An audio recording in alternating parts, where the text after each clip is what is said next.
Bonjour à vous tous et bienvenue.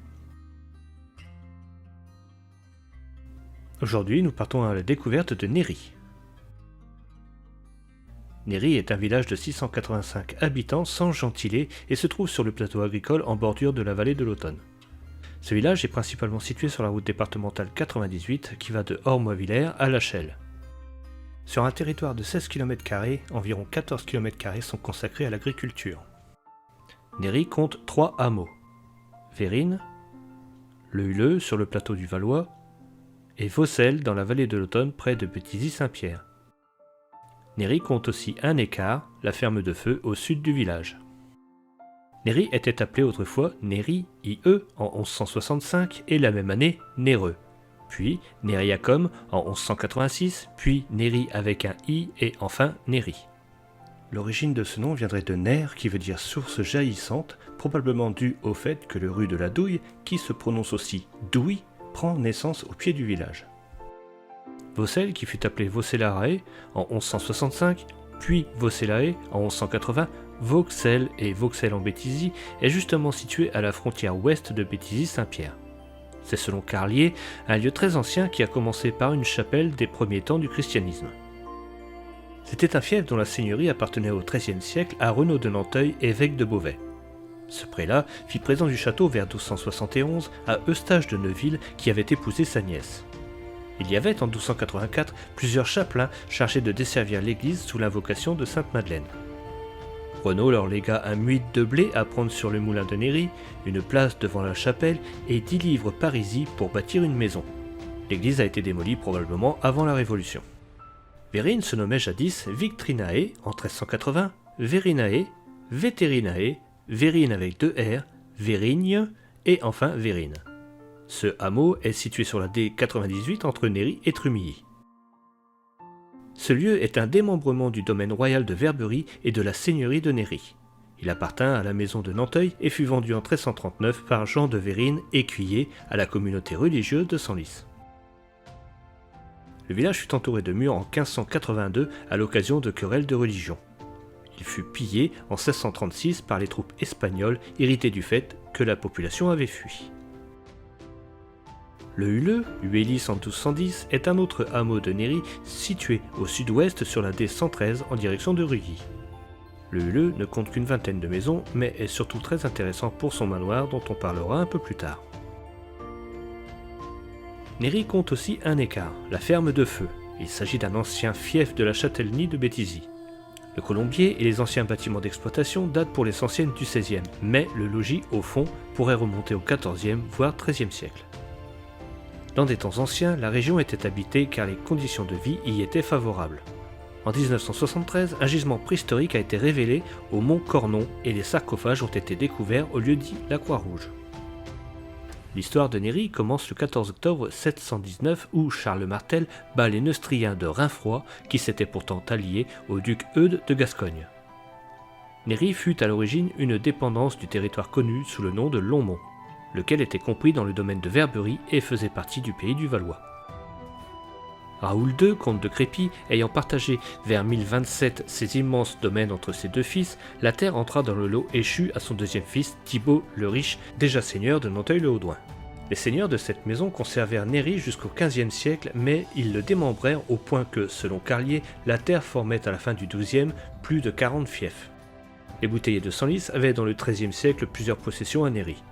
Les évêques de Beauvais, de la maison de Nanteuil, y eurent aussi leur part, notamment dans le vallon de Vaucelles. En 1255, Philippe de Nanteuil, seigneur de Néry et de Saintine, notifie au chapitre Notre-Dame de Senlis qu'il fait construire une chapelle dans son manoir. Hélas, de nos jours, on ne trouve aucune trace de ce manoir. En 1444, Jean le Fusilier, chantre de la collégiale Saint-Thomas, président à la chambre des comtes du duc d'Orléans, se qualifie seigneur de Néry, Feu et Cornon. Le mariage de Marie, l'une de ses héritières avec Angilbert Claus, donna Néry à cette famille qui possédait déjà le château de la Douille et devint, de par le fait, châtelain héréditaire de Béthisy, fief attaché à la maison de Néry. Jacques Claus, gouverneur de Pont-de-Cé, laissa en 1545 le fief châtelain et le domaine de Néry à la maison de Brachel, ancienne famille du Parlement. En 1644, la terre de Néry fut vendue par décret, on l'adjuge à Nicolas de Lancy, trésorier général de la maison de Gaston d'Orléans, frère de Louis XIII et conseiller du roi. Henri de Lancy, seigneur de Raret, dont on a parlé récemment, fils de Nicolas, réunit successivement au domaine principal de Néry les terres de Vaucelles, Feu, Vérines, Roquemont, etc. Il obtint aussi, par le crédit du duc d'Orléans, dont il fut, comme son père trésorier général, des lettres patentes du mois de janvier 1654 portant création de ce domaine devenu très considérable en marquisat sous le nom de Néry-Raret. Il prit ainsi le titre de marquis de Raret. Gaston Jean-Baptiste de Lancy, petit-fils de ce dernier, n'ayant eu que des filles, l'une d'elles apporta le marquisat en mariage à Jean-François, le comte marquis de Pierrecourt. Jean-François Louis, leur fils aîné, mort en 1736, appelé marquis de Néry, laissa le nom de Raret à son troisième frère. Ce marquis vendit en 1744 les deux terres au comte de Bar. Celle de Néry fut alors estimée à 181 975 livres et 15 sols, environ 3 millions d'euros. On démolit à cette époque le château de Néry et la résidence seigneuriale fut transférée à Raret. Ce qu'on appelle le vieux château n'est qu'une dépendance de l'ancien château. Il était probablement à cet endroit. Il existait probablement aussi une activité piscicole dans le vallon de rue de la Douille. Il reste quelques vestiges de ce que l'on pense être d'anciens bassins. Le 1er septembre 1914, une batterie du Royal Horse Artillery anglaise résiste à l'avancée allemande au prix de la perte de beaucoup d'hommes. Une petite nécropole en reste le témoin dans le cimetière de Néry, ainsi qu'un monument pour les officiers. En 1926, ce régiment anglais s'est vu décerner le titre honorifique de L. Néry Battery. Il y a deux églises intéressantes sur le territoire, commençons par l'église Saint-Martin de Néry. L'église Saint-Martin est inscrite au monument historique par arrêté du 22 août 1949. Régulièrement orientée, l'église répond à un plan symétrique assez simple. Elle se compose d'une nef de 3 travées, de 2 bas-côtés, de la base du clocher flanqué d'une sacristie au sud, d'un chœur formé d'une courte travée et d'une abside à 5 pans. La partie la plus ancienne est constituée par la base du clocher et l'étage du beffroi construit dans les années 1140. L'église comprenait alors une nef unique et une abside en hémicycle. Le chœur actuel a été bâti à la fin du XIIIe ou début XIVe. Dans son livre Les précises statistiques, Louis Gras nous dit que la nef est sombre, mais on constate que cela a bien changé. Et pour cause, la nef et les bas-côtés ont été reconstruits et inaugurés en 1901. Le clocher comporte un seul étage avec de chaque côté 2 baies jumelles. La haute flèche, octogonale en pierre de taille avec pinacle aux angles, a remplacé son prédécesseur au XVIe siècle et appartient à une famille particulièrement bien représentée dans le Valois. Pour la façade, l'architecture est assez discrète. Le portail, surmonté d'une rosace munie d'un remplage formé par 4 feuilles, sont garnis de moulures et restent tous deux assez simples. À l'intérieur, une nef large est élancée accompagnée de 2 bas-côtés étroits. Ces derniers accueillent tous deux un autel avec son retable. Les 3 travées sont-elles surmontées d'un oculus et les fenêtres en arc brisé des bas-côtés font de la nef un édifice sobre et clair. La base du clocher sépare la nef du chœur et s'ouvre par un arc triomphal en arc brisé. La voûte est en berceau et une large arcade mène au chœur. Ce dernier ainsi que l'abside sont voûtés d'ogives. L'autel se trouve ici et un beau retable orne le chevet. Dans l'église, seuls les stalles du chœur, des fragments de vitraux et la cloche sont classés monuments historiques à titre objet. Les stalles sont en bois de chêne taillé, poli et verni en faux bois depuis une restauration du XIXe. Ces stalles sont d'un haut intérêt pour les accoudoirs et les miséricordes sculptées qui sont tout simplement magnifiques.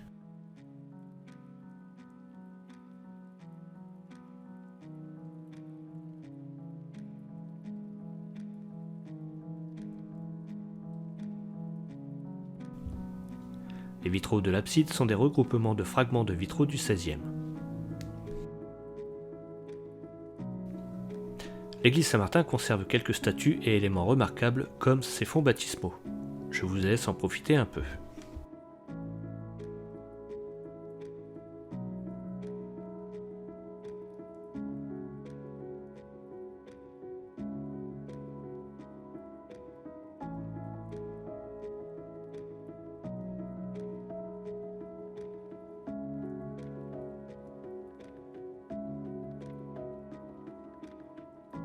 Passons à l'église Saint-Rieul de Vérines. J'ai eu la chance cet été de participer à une conférence animée par M. Nicolas Bilot d'Aquilon et qui ont participé aux recherches archéologiques de cet édifice. Et j'y ai appris énormément de choses. Les fouilles ont apporté des connaissances sur la première église médiévale, peut-être gothique, détruite pour reconstruire le nouveau monument. Elles ont également permis d'établir l'existence d'une seconde chapelle, aujourd'hui disparue, et de retrouver des peintures murales des XVIIe et XVIIIe. On ne sait pas si la chapelle est restée inachevée ou si elle a été détruite par la suite. Selon l'étude, toujours, il y aurait eu un clocher qui a disparu depuis. Cette église était à l'origine une chapelle dépendant de la paroisse voisine de Trumilly, puis elle a été érigée en paroisse dépendant du chapitre Saint-Rieul de Senlis. De plan rectangulaire, il y a encore peu de temps, on a retrouvé une chapelle au nord restaurée récemment, de même époque que le chœur du XVIe et d'une nef plus tardive. Le chœur se termine par un chevet plat et est voûté d'ogives. Les deux travées du chœur et le chevet sont percés de grandes fenêtres en cintre légèrement brisées, tandis que les lancettes, petites fenêtres à l'intérieur de la grande, sont en plein cintre. Un mélange des formes qui s'accorde bien avec la date de 1541 figurant sur un fragment de vitrail. On peut aussi admirer les 3 belles clés de voûte de l'église qui sont magnifiques et originales. Une petite particularité que nous a fait découvrir M. Bilot, l'esquisse d'un dessin dans la chapelle qui correspond à la forme de la fenêtre du dessus, et qui serait une sorte de plan destiné aux maçons de l'époque. Il y a encore le bénitier et les fonds baptismaux et quelques dalles funéraires intéressantes à découvrir.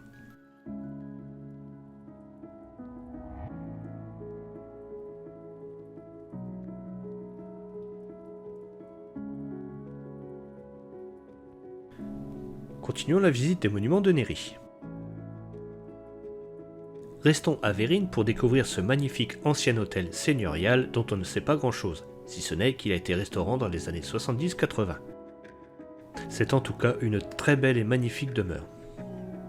Le manoir de Huleux, dans le hameau du même nom, est classé au monument historique par arrêté du 11 novembre 1971. Huleux était un fief détenu par les bouteilliers de Senlis. Mi-château, mi-gentilhommière de style Renaissance, cet ancien relais de chasse de François Ier a été construit vers le milieu du XVIe, peu avant la mort du monarque. Selon les vœux du propriétaire, je ne vous le montrerai pas, mais je vous présente à la place les canards de la mare de Huleux.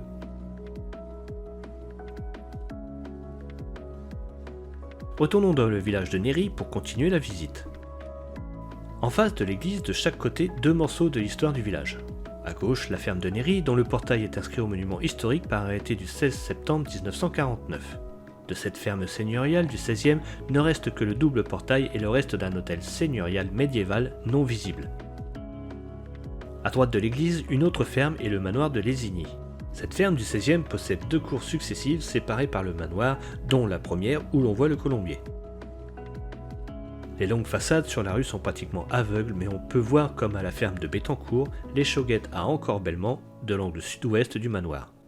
L'ancienne écurie le long de la place de l'église sert maintenant de salle des fêtes et de maison associative. Le presbytère se trouvait dans cette maison que l'on peut voir dans ce parc aménagé par la mairie et qui était autrefois le jardin du manoir de Lésigny. Poursuivons la visite par des nombreux calvaires et croix de chemin présents sur le territoire. Le monument aux morts se trouve dans le cimetière ainsi qu'un premier calvaire au centre. Il y avait un beau calvaire à l'entrée de Néry, mais il a été détruit par un véhicule et remplacé par celui que l'on voit aujourd'hui. Un peu plus loin, près des maisons, un autre calvaire en fonte sur un rocher. Un autre se trouve au croisement de la rue Chauffour et de la rue des Turcs. J'ai découvert aussi un calvaire dans chaque hameau. À Vérines, à Vaucelles, au Huleux. Il y avait un lavoir mais qui a malheureusement été supprimé dans les années 70. 2 stèles sont visibles à Néry, le premier à l'entrée sud en mémoire de la Royal Horse Artillery et le deuxième pour les hommes de la 14e compagnie des francs-tireurs et partisans français qui ont été tués par les Allemands le 29 août 1944. Sur la stèle, on peut voir le nom de Charles Neudorf dont je parlais dans ma vidéo sur Béthisy-Saint-Martin. À l'entrée sud de Néry, une ancienne râperie reliée par des tuyaux à la sucrerie de Borin a fermé en 1963. Puis une unité de fabrication de découpe et de montage de tuyaux en caoutchouc s'y est implantée jusque dans les années 70 ou 80. De nos jours, cette usine est fermée. Il reste encore 4 fermes en activité. Une au Huleux, une à Néry et 2 à Vérines. A noter la présence d'une brasserie dans le village qui produit de très bonnes bières. Et là, je peux en témoigner puisque j'ai déjà eu l'occasion de les déguster. Il y a aussi un café-tabac à Vaucelles, ainsi qu'une location de salle, le Four à Chaud. Par la mise en place d'un service de garderie périscolaire, de restauration et le maintien d'un transport scolaire propre à la commune, les écoles composées d'une classe de maternelle à Vaucelles et de 2 classes de primaire à Néry ont pu être préservées. Néry compte aussi 2 associations. Néry Golotte qui s'adresse aux enfants d'âge scolaire et qui reverse la majeure partie de ses bénéfices aux coopératives scolaires, et Patine, Patrimoine et Histoire de Néry, qui organise des festivités et consacre des sommes importantes à l'enrichissement du patrimoine communal.